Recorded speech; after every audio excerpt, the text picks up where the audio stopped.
大家好，我是 Gary。那最近除了带客人看房的话，就是在鼓捣我家后院这个 fence。之前的话出过一个视频，然后发现另外一个地方又变得又宽，又摇的又比较厉害。然后所以说我这个视频的话，我给大家介绍几个修复 fence 的工具。那好，那第一个的话就是这种 galvanized 的 hook 或者 iron， 我们叫做一个钩子，它有6又1/2 inch， 还有3又4/3 inch 的，根据那个你的 fence 的大小。不同的大小来定，它使用很简单，就是打2个钉子，然后你像我这样拧，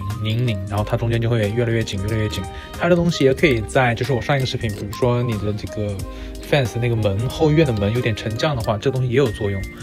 它的一个产品的话，我放在上面贴图，大家可以自己去看。用这个也可以修复这个 fence 的门沉降的一个问题，因为它这个小工具可能拉扯的力度会有限的话，你可能需要这个 ratchet strap 去把这个2个 fence 的横杠给越弄越紧，最后会用这个东西来把它给固定住。然后用这个固定完之后，你还可以用这个 L 型的一个铁的一个架子把它镶在那儿，然后打好螺丝钉，然后这个 fence 才算 OK， 才算真正的把它给拧在一起。我给大家这3个工具，然后第4个工具我们是一个老熟客了。这个话是因为当你的这个 fence 出现摇晃，因为风比较大嘛，80%-90% fence 倒的原因就是它被吹倒了，然后摇晃，然后这个东西的话就可以直接让你插在这个土壤里面，其实很简单，就插进，然后不停敲到不能敲为止，然后在它几个洞里面打上螺丝就 OK 了。我这个教程的话，之前的视频也发过，你可以直接敲，也可以用水泥去把它浇筑浇灌，也都是 OK 的。这是最简单的一个方法，比较困难的话用水泥。对了，这个英文名叫做 Mender， 然后你可以搜一下。它这旁边的话，其实还有不同的一个工具，适用于修 fence 的不同的位置来加固它。你们都可以在这个区间里面好好的转悠一下，看看哪一种更加适合你家现在 fence 的一个情况。那最后一个工具叫做一个打补丁的一个东西，叫做 mounting plate。那它这东西大家也可以看到，它一面是平的，一面是带有刺的，就很容易你就可以发现这个刺的东西的话就会钉在那个木板上面，就可以跟它打补丁一样的把2块木板牢牢的拼接在一起。那你像我们，因为我们这边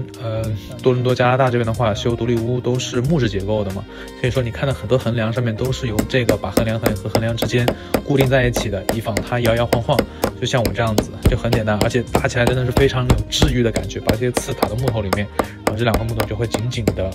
捏在一起了。它这种 mending plates 的话，它还有很多不同的一个大小一个型号，根据你所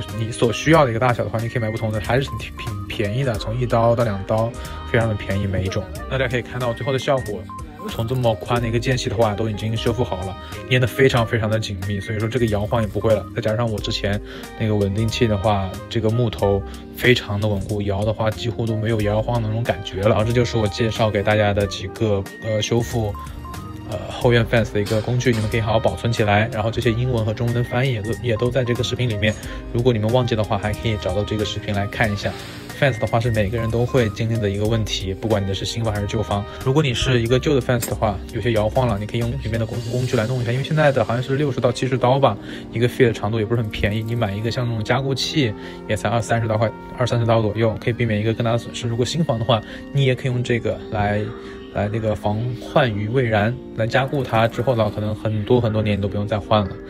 对，然后建议大家收藏起来哦。